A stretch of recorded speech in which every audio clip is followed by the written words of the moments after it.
Популяризация национального вида спорта среди молодого поколения, выявление талантов и отбор лучших в сборную Крыма. В Акмесджите прошел ежегодный 12-й по счету турнир по крымско-татарской национальной борьбе «Куреш».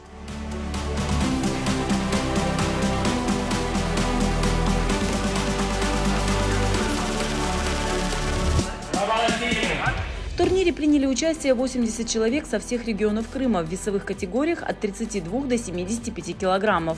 Большинство из них – титулованные спортсмены. Раньше проводили мы его в ПГТ «Октябрьская», но вот решили перевести сюда, в Симферополь. В этот раз мы в связи с обстановкой чуть уменьшили количество участников. Здесь 3 возрастные категории и по 3 весовых категории в них. Февзи Мамутов занимается борьбой с 3 лет. В турнире памяти Амитхана Султана он принимает участие уже 10-й раз.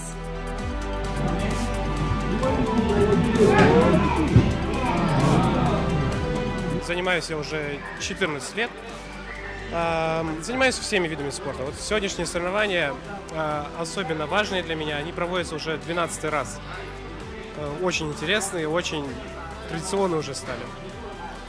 Тренер Тахтаров Джифер Халилович тренирует меня все вот эти 14 лет. Сегодняшние соревнования я занял 1-е место. Мне очень понравилась сегодняшняя борьба. Все противники были достойными, они набрались за год, хорошо наборолись, приобрели большой опыт.